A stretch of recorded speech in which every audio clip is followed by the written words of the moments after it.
Viewers இன்னைக்கு சிறகடிக்க ஆசை நாடகத்தில் இந்த சிந்தாமணி அம்மா எப்படியெல்லாம் விஜயாவை உசுப்பேத்தி விடுறாங்கன்னு பாருங்க. ஏன் விஜயா, உங்கள் மருமக எலெக்ஷனில் நின்று ஜெயிச்சிட்டானா அப்புறம் அவ கால் மேலே கால் போட்டுக்கிட்டு ராணி மாதிரி உட்காந்துருவா. உன்னை தண்ணி எடுத்துகிட்டு வந்து தர சொல்லுவா. அதுக்கப்புறம் நீ தான் தண்ணியெல்லாம் எடுத்துகிட்டு வந்து தரணும், காஃபி போட்டுலாம் தரணும். உன் நிலைமை என்ன ஆகும்னு பாரு, நீ வேலைக்காரி ஆட்டம் ஆயிடுவ அப்படின்னு சொல்லிட்டு உசுப்பேத்தி விடுறாங்கங்க சிந்தாமணியை. உடனே அதை விஜயா நினச்சி பார்க்குறாங்க. எல்லாரும் வீட்டுக்கு வந்தால் அவங்க காஃபி எடுத்துன்னு வந்து கொடுக்குறா மாதிரி கீழே கொட்டிடுறா மாதிரி உடனே மீனா இவங்களை திட்டுற மாதிரிலாம் கற்பனை பண்ணி பார்க்குறாங்க.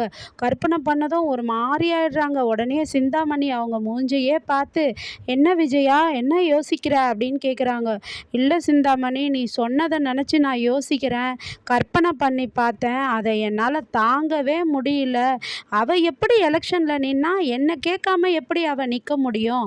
நான் பாரு அவளை போய் என்ன பண்ணுறேன் பாரு, நிற்கக்கூடாதுன்னு சொல்கிறேன் பாருன்றாங்க. உடனே சிந்தாமணி சொல்கிறாங்க, வேண்டாம் விஜயா, அவள் மீனா என்னை எதிர்த்துக்கிட்டு தான் அவள் எலெக்ஷனில் நிற்கிறா. வேணா நான் கேஸை வாபஸ் வாங்கிடலான் இருக்கேன்.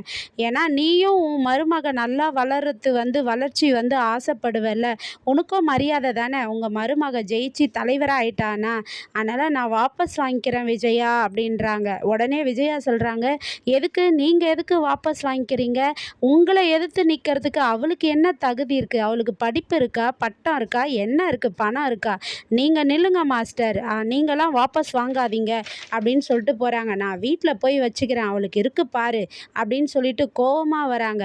வீட்டில் முத்து சொல்கிறாரு அவங்க அப்பா கிட்ட, அப்பா மீனா தலைவி ஆக போகிறாப்பான்றாரு. என்னடா சொல்கிற அப்படின்ட்டு ரவி கேட்குறாரு. இல்லைப்பா, அவங்க பூ வியாபாரி சங்கத்தில் மீனாவை தேர்தலில் நிற்க சொல்கிறாங்க. எல்லாருமே மீனா ஜெயிச்சிட்டா தலைவி ஆகிடுவாப்பா, இந்தாங்கப்பா ஸ்வீட் எடுத்துக்கோங்க அப்படின்னு சொல்லிட்டு ஸ்வீட் கொடுக்குறாங்க. மீனாவும் ஆமாம் மாமா இந்தாங்க எடுத்துங்கன்னு சொல்லி கொடுக்குறாங்க. அப்போ அண்ணாமலை மீனா ரொம்ப சந்தோஷமா, எல்லா பொண்ணுங்களும் வீட்டு வேலை செய்கிறது சமைக்கிறதுன்னு மட்டும் இருக்கக்கூடாது, நல்லா பெரிய ஆளாக வரணும், பொதுத்துறையெல்லாம் அவங்க சிறந்து விளங்கணுமா, அதுதான் பெண்களுக்கு ரொம்ப மரியாதை, ரொம்ப சந்தோஷமா அப்படின்னு ஸ்வீட் சாப்பிட்றாங்க. சாப்பிடும்போது உடனே விஜயா வீட்டுக்கு வராங்கங்க. வீட்டுக்கு வந்த உடனே அண்ணாமலை சொல்ல வர்றாரு, விஜயா மீனா அப்படின்றாரு. உடனே மீனாவும் என்ன பண்ணுறாங்க, அத்தை வாங்க இந்தாங்க ஸ்வீட் எடுத்துங்க அப்படின்னு சொல்லி ஸ்வீட் கொடுக்குறாங்க. அதை விஜயா கோவமாக கீழே தட்டி விட்டுறாங்க. தட்டி விட்டதும் உடனே அண்ணாமலை கேட்குறாரு, ஏய் என்ன விஜயா, நீ மீனா நல்ல விஷயம்னு சொல்லி ஸ்வீட் தரத்துக்காக வரா, அதுக்கு நீ தட்டி விடுறிய, என்ன நினச்சிக்கிட்டு இருக்க அப்படின்றாங்க.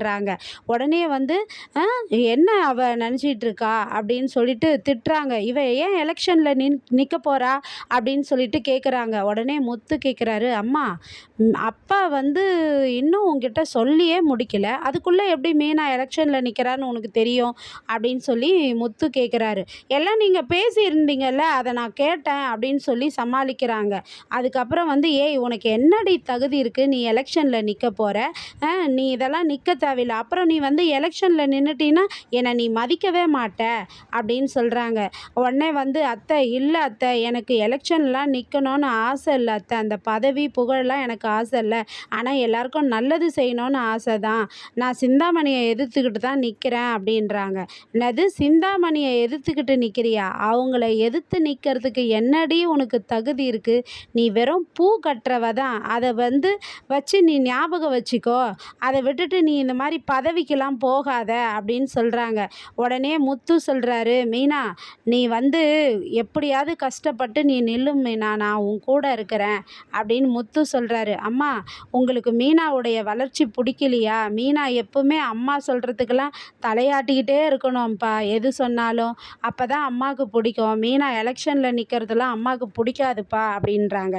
உடனே அண்ணாமலை சொல்கிறாரு, இங்கே பாரு விஜயா, நம்ம வீட்டு பொண்ணு ஒரு பொதுத்துறையில் இது மாதிரி வெளியில் பெரிய இடத்துக்கு வரணும்னு நினைக்கிறா, அவளை எல்லாருமே வரவேற்கிறாங்க, அவள் நல்லா ஜெயிச்சு ஒரு பதவிக்கு வரது தான் நல்லது, இந்த ஏழை பிள்ளைங்க மேலுக்கு வந்தால் இன்னும் சந்தோஷம்தான், முதல்ல அதை ஏற்றுக்கோ, மீனா நிற்கட்டும் எலெக்ஷன்லன்றாங்க. அதெல்லாம் முடியாது, நீ இந்த வீட்டுக்கு மருமகளாக இருந்தால் மட்டும் போதும், இல்லைனா நீ இந்த மருமகளாகவே இருக்க முடியாதுடி அப்படின்னு சொல்லிட்டு போகிறாங்க. உடனே அண்ணாமலை சொல்கிறார், மீனா நீ கவலைப்படாதம்மா, நான் இருக்கேம்மா, உனக்கு என்னுடைய ஆசீர்வாதம் இருக்குது, நீ நில்லு அப்படின்றாங்க. முத்துவும் மீனா நீ ஏன் வருத்தப்படுற, அப்பாவுடைய ஆசீர்வாதம் தான் இருக்குதுல்ல, யார் நம்மளை தட்டி கழிக்கிறாங்களோ அவங்களே கடைசியில் நம்மளை ஊக்குவிப்பாங்க, நீ கவலைப்படாத அப்படின்னு சொல்கிறாரு முத்து. அதுக்கப்புறம் வந்து நம்ம என்ன பண்ணலான்னு பிளான் பண்ணுறாங்க. முதல்ல ஒரு வாக்குறுதி நோட்டீஸ் அடிப்போம் மீனா அப்படின்னு சொல்லிட்டு நோட்டீஸ் எழுதுறாங்க. நோட்டீஸ் எழுதி கொண்டு வந்து என்ன பண்ணுறாங்கன்னா அவங்க அப்பா கிட்ட கொடுக்குறாங்க. அவங்க அப்பா கிட்ட கொடுக்கும்போது, மாமா உங்களுக்கு தான் நான் முதல் நோட்டீஸ் தரேன், இந்தாங்க வாங்கிக்கோங்க அப்படின்றாங்க. உடனே வந்து விஜயா நீயும் வந்து நில்லுன்றாங்க. விஜயா வரமாட்டேன்றாங்க. அத்தை வாங்க அத்தை, வாங்கிக்கோங்க அத்தைன்றாங்க. நான் ஏண்டி வந்து நிற்கணும், நீ என் பேச்சை கேட்கவே இல்லை அப்படின்றாங்க. உடனே அண்ணாமலை நான் உன் கூட வந்து நிற்கிறேன் விஜயான்னு சொல்லிட்டு விஜயா இருக்கிற இடத்துக்கு அண்ணாமலை வந்து நிற்கிறாரு. முதல்ல விஜயா உன்னை யார் மதிக்கிறாங்களோ அவங்கள மதிக்க கற்றுக்கோ, நீ இப்போ மதிக்கலைன்னா கடைசியில் உன்னை மதிக்கிறதுக்கு ஆளே இருக்க மாட்டாங்க அப்படின்றாரு. உடனே விஜயா ஒரு மாதிரி யோசிக்கிறாங்கங்க. நாளைக்கு விஜயா இந்த நோட்டீஸை வாங்குவாங்களா, மீனாவை ஆசீர்வாதம் பண்ணுவாங்களான்னு பொறுத்திருந்து காத்திருப்போம். நன்றி. பாய் பாய்.